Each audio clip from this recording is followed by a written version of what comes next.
मतलब कि कोई ऐसी गाय है जो कि मतलब डिजीज़्ड है या फिर बीमार है ना, तो या फिर उसको टीबी हुआ है ना, टीबी हुआ है काऊ को, तो उससे जो मिल्क प्रोड्यूस होगा, मतलब कि जो उससे मिल्क होगा, दूध जो मतलब गाय देगी, तो उससे उसमें ये जो बैसिलाई है, ट्यूबरकुलस बैसिलाई, उसको क्या बोलते हैं, बोविन ट्यूबरकल बैसिलाई फ्रॉम मिल्क। मतलब कि इंजेक्शन कैसे होगा कि मतलब कि हम दूध को, गाय के दूध को इंजेस्ट करेंगे, उसको पिएंगे या खाएंगे, तो फिर जो उसमें ट्यूबरकल बैसिलाई मौजूद होती है, तो वो मतलब पर्सन को इन्फेक्ट करती है, तो इसी को बोलते हैं इंजेक्शन।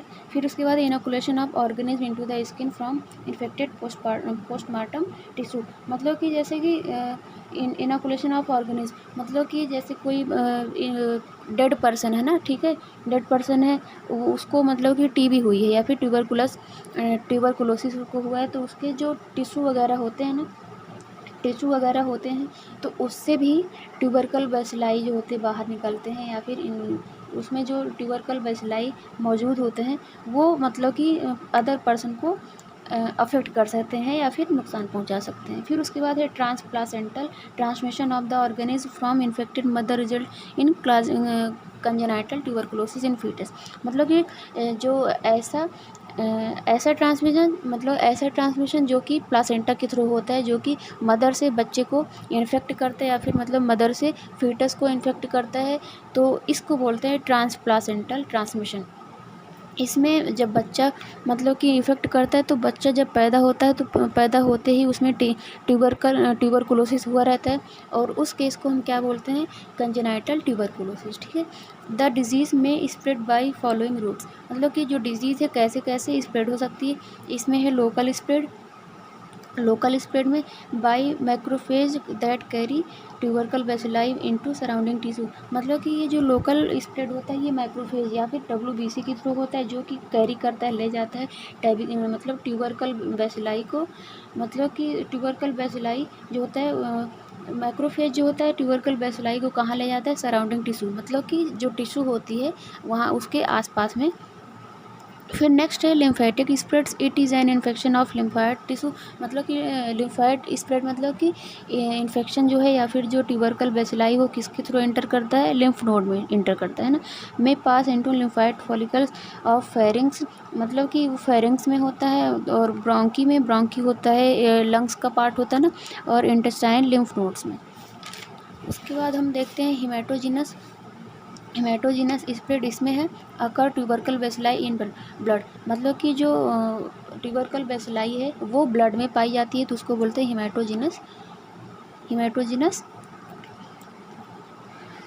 स्प्रेड, ठीक है। फिर fourth number by natural passage, infection में spread from lung lesions into pleura infected sputum in larynx into larynx following of infected sputum. मतलब ये जो बाय नेचुरल पैसेज है, तो पैसेज मतलब होता है रास्ता जो होता है ना, स्प्रेड फ्रॉम लंग लीजन्स, मतलब कि हमारे लंग्स में कोई लीजन्स हुआ है, कोई घाव या फिर कोई स्कार फॉर्मेशन हुआ है, इनटू प्लूरा, जो मतलब कि प्लूरा जो होता है हमारे लंग्स का, लंग्स की लेयर होती है, ठीक है। प्लूरा जो होती है, लंग्स में 2 लेयर होती हैं, है ना, इनर और आउटर, तो उसको प्लूरा बोलते हैं। और बीच में जो गैप पाया जाता है उसको बोलते हैं प्लूरल स्पेस, ठीक है। इन्फेक्टेड स्पुटम इनटू लैरिंग्स, मतलब कि जो स्पुटम हमारे होता है ना लैरिंग्स में, तो वो भी इन्फेक्टेड होता है, उसके थ्रू भी ये भी जैसे नेचुरल पैसेज के अंदर आता है। सैलोइंग ऑफ इन्फेक्टेड स्पुटम, मतलब कि जैसे इन्फेक्टेड स्पुटम को सैलो करने से भी ट्यूबरकल बैसिलाई इंटर कर जाते हैं। इसके बाद हम इसमें देखते हैं क्या है इसमें, पैथोजेनेसिस। मतलब कि ये डिजीज़ कैसे ट्रांसमिट होता है, ठीक है। After inhalation the bacilli are locked, या फिर यहाँ पे इंटर लिख सकते हैं इनटू इन पल्मोनरी एल्वेलाई। मतलब कि जैसे इनहेलेशन, इनहेल करते हैं, इनहेल मतलब अंदर लेना है बैसिलाई को, जैसे जो बैसिलाई मतलब ट्यूबरकल बैसिलाई को हम इनहेल करते हैं, तो वो कहाँ इंटर करती है, पल्मोनरी एल्वेलाई में इंटर करती है। Then inside macrophages the bacilli resist the destruction of lysosomal enzymes. मतलब कि इनसाइड मैक्रोफेज, जैसे वहाँ पे जो वाइट ब्लड सेल्स वगैरह मौजूद होते हैं, मतलब कि WBC में ये जो बैसिलाई है इंटर करके वहाँ पे रेसिस्ट, मतलब कि वहाँ पे रोड़ा डालती है, या फिर ऑब्स्ट्रक्शन मतलब रुकावट डालती है, the destruction by lysosomal enzymes. मतलब कि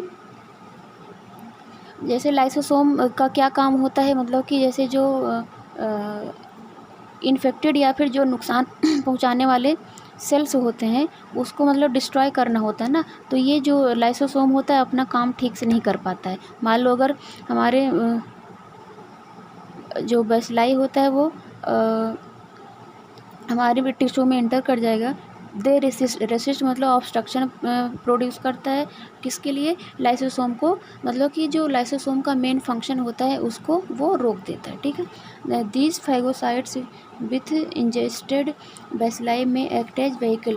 इसमें जो फैगोसाइट्स होते हैं, ठीक है, फैगोसाइट्स मतलब ये जो बेसिलाई हो गया, बेसिलाई ट्यूबरकल बेसिलाई हो गया, इसको फैगोसाइट्स भी बोलते हैं, विथ इंजेस्टेड बेसिलाई। फैगोसाइट्स मतलब ये होता है, ये जो मैक्रोफेज है ना, WBC जो होता है ना, तो वो जो विथ इंजेस्टेड बेसिलाई में एक्ट एज व्हीकल, मतलब कि ये जो इंजेस्टेड बेसिलाई मतलब बेसिलाई को जो इंजेस्ट करते हैं वो व्हीकल मतलब होता है वाहन, है ना, मतलब एक गाड़ी जो होती है, मतलब कि एक वाहन की तरह ये काम करता है, transporting the infection to different body parts. मतलब कि जैसे कि ये जो फैगोसाइट्स होता है, जो बेसिलाई होता है, वो किस तरह काम करता है, ट्रांसपोर्टिंग इन्फेक्शन, मतलब कि इन्फेक्शन को ट्रांसमिट करने में ये एक मतलब वाहन या फिर गाड़ी की तरह काम करता है, जो कि इन्फेक्शन को हमारे बॉडी के डिफरेंट पार्ट में ट्रांसमिट करता है। ठीक है, इसके बाद the lesions produced are of 2 types. जो इसमें लीजन्स मतलब जो घाव प्रोड्यूस होते हैं वो कितने टाइप्स के होते हैं, 2 टाइप के होते हैं। इसमें फर्स्ट है एक्सुडेटिव लीजन।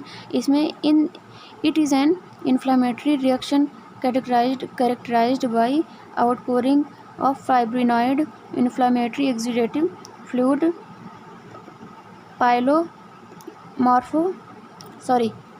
Polymorphonuclear leucocyte. मतलब कि ये जो एक्सुडेटिव लीजेंस होता है ये एक टाइप का इन्फ्लामेटरी रिएक्शन होता है। इसमें जैसे कि इन्फ्लामेशन होता है, ठीक है, उसमें इन्फ्लामेशन होता है characterise by outpouring of फाइब्रिनॉइड।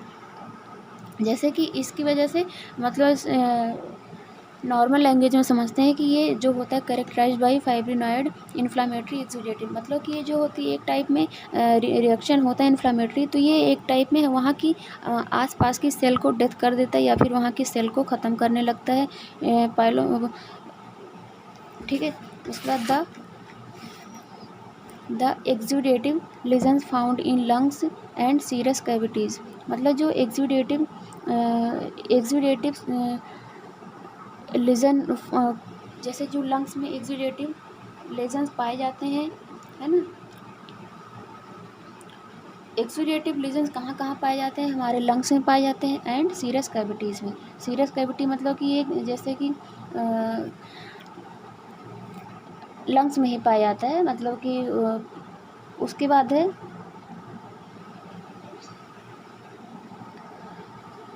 Serous cavities कहाँ होती है, जैसे यहाँ पे लिखा है सराउंडिंग द हार्ट, मतलब कि जो सराउंडिंग मतलब चारों ओर, है ना, वो पाई जाती है, उसको बोलते हैं सीरस कैविटी। फिर सेकंड है प्रोडक्टिव लीजन्स। प्रोडक्टिव लीजन्स में क्या है, द एक्टिवेटेड मैक्रोफेज और epithelioid cells fuse together forming giant cell. मतलब कि एक्टिवेटेड मैक्रोफेज जो होते हैं या फिर WBC जो होते हैं या फिर एपिथेलियल सेल्स जो होते हैं, फ्यूज मतलब कि फ्यूज मतलब जुड़ना, एक दूसरे से जुड़ जाते हैं, जुड़ करके क्या बनाते हैं, किसका फॉर्मेशन करते हैं, जियांट सेल का फॉर्मेशन करते हैं। ठीक है, इसके बाद है a productive lesions is characteristically a granuloma call tubercle consisting 3 zones. मतलब कि जो प्रोडक्टिव लीजन्स है वो एक मतलब कि एक जैसे WBC होती ना, ग्रेनुलोमा मतलब कि WBC का एक झुंड होता है या फिर बंच ऑफ WBC, वहाँ पे मतलब कि जैसे घाव टाइप में बनाती है, तो उसको बोलते हैं ट्यूबरकल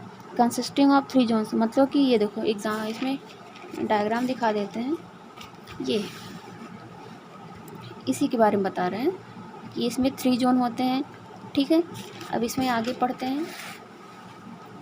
3 जोन्स होते हैं, इसमें कौन कौन से जोन होते हैं, सेंट्रल जोन होते हैं, इसमें multi nucleated giant sales with bacilli, मतलब कि सेंट्रल जोन जो होता है वहाँ पे मल्टी न्यूक्लिएटेड, जैसे वहाँ पे सेंट्रल में जियांट सेल मौजूद होते हैं, उसमें कौन होता है, बेसिलाई, मतलब कि ट्यूबरकल बेसिलाई उसमें प्रेजेंट होते हैं। फिर सेकंड है मिडिल जोन, जो कि इपिथेलियल सेल से मिलकर बनी होती है ना, इपिथेलॉइड या फिर इपिथेलियल सेल से मिलकर बनी होती है।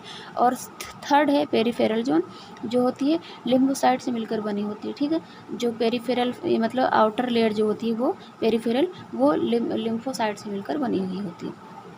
इसमें नोट में देखते हैं, a smallest tubercle bacilli is of only microscopic size, मतलब कि जो स्मॉलेस्ट सबसे छोटी जो ट्यूबरकल बेसिलाई है वो जो होती है वो मतलब कि बेसिलाई जो होती है वो माइक्रोस्कोपिक होती है, जो कि इसकी साइज़ क्या है 1 to 2 mm इन डायमीटर, ठीक है। In about 10 to 14 days after infection caseous necrosis develop, मतलब कि जैसे 14, अगर मान लो देखते हैं किसी में लंग्स में किसी का लंग्स अफेक्टेड है, ठीक है, तो उसमें 10 से 14 दिन बाद हम देखते हैं कि जैसे लंग्स में देखते हैं कि केजीएस या फिर केजीएस नेक्रोसिस डेवलप, मतलब कि जैसे वहाँ की जो सेल होती है वहाँ जैसे जो टिश्यू होते हैं वो केजीएस मतलब होता है सेल डेथ, ठीक है। वहाँ की जो सेल होती है वो डेथ करने लगती है, फिर वहाँ पे नेक्रोसिस फॉर्म हो जाता है due to hypersensitivity to protein of bacilli, मतलब कि जो बेसिलाई में जो प्रोटीन्स होता है उससे ये हाइपर सेंसिटिव होता है, मतलब कि ज़्यादा सेंसिटिव होता है,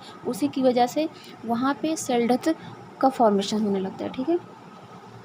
उसके बाद है फेट ऑफ ग्रेनुलोमा, मतलब कि इसका मतलब होगा कि एक्टिव फेज क्या है।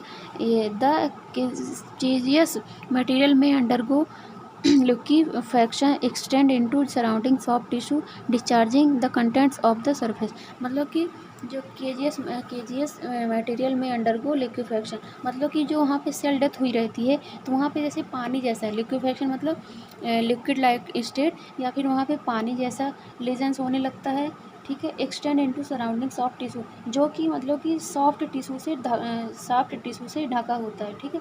Discharging the contents of on the surface, और वहाँ पे जो ये जो फ्लूइड होता है वो डिस्चार्ज होने लगता है किस पे, सरफेस पे। दिस इज कॉल्ड कोल्ड एप्सिस, इस एप्सिस को हम या फिर इस घाव को या फिर इस लीजन्स को हम कोल्ड एप्सिस के नाम से जानते हैं। Although there are no pus cells in it, मतलब कि जबकि इसमें कोई भी पस सेल्स मौजूद नहीं होता है, ठीक है।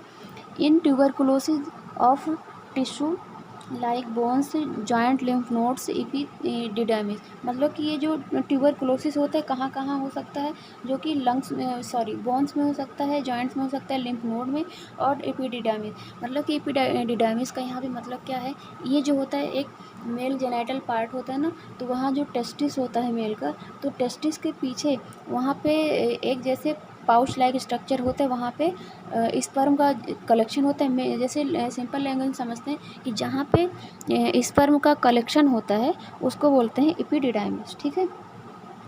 वहाँ से मतलब स्पोर का कलेक्शन होता है, फिर जब वो ट्रांसपोर्ट होता है किसके थ्रू होता है, वास्ट डिफरेंस के थ्रू वो ट्रांसपोर्ट होता है। इसके बाद